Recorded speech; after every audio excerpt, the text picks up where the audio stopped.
Bonjour, dans cette vidéo, je vais vous montrer comment j'utilise certains outils technologiques en mathématiques.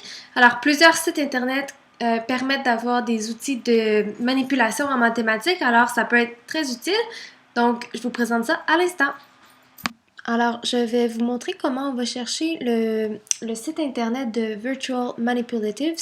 Donc, c'est assez simple. Vous allez dans Google et vous allez taper Virtual Manipulatives.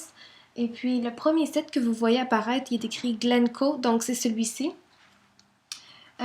Il se peut qu'on vous demande d'activer Flash, donc Adobe Flash Player, donc c'est important de le faire si vous voulez avoir accès au site. Alors, j'aime beaucoup ce site-là parce que c'est classé par année d'études. On a du matériel de manipulation en mathématiques pour chacune des années d'études et on peut aussi mettre des fonds d'écran. Alors, je vais vous montrer un petit peu. Donc, on voit ici les différentes années d'études et les différents... donc, ça va de la prématernelle à la 8e année, donc on a beaucoup de choix. Ensuite, nous avons ici des fonds d'écran, donc on peut faire des fonds avec des jeux, on a des fonds pour faire des histoires.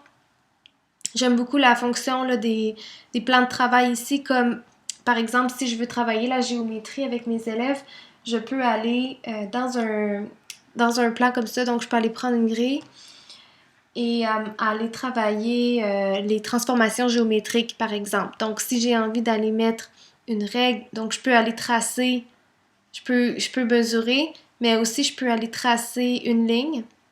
Donc on a un outil pour faire une ligne droite.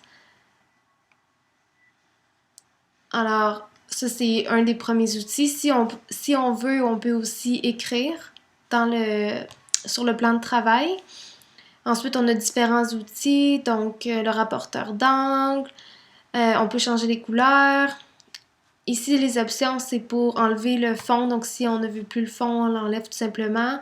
On enlève tous les objets ici. On peut imprimer l'écran, ce qui est très intéressant également. Alors, pour les objets de manipulation, donc, vous allez voir en cliquant ici, là, vous allez voir les différentes options qu'on a. Donc, les blocs base 10, c'est vraiment intéressant. Donc, on peut tout simplement aller les glisser. C'est très facile d'usage. Alors, vraiment, là, il y a une multitude de choses qu'on peut faire avec les enfants à distance. Donc, moi, ce que je vous suggère, c'est de vous enregistrer à l'aide de Google Meet ou de tout autre logiciel pour vous enregistrer. Et puis ensuite, vous allez projeter votre écran pour que l'enfant puisse voir ce que vous êtes en train de faire sur votre écran.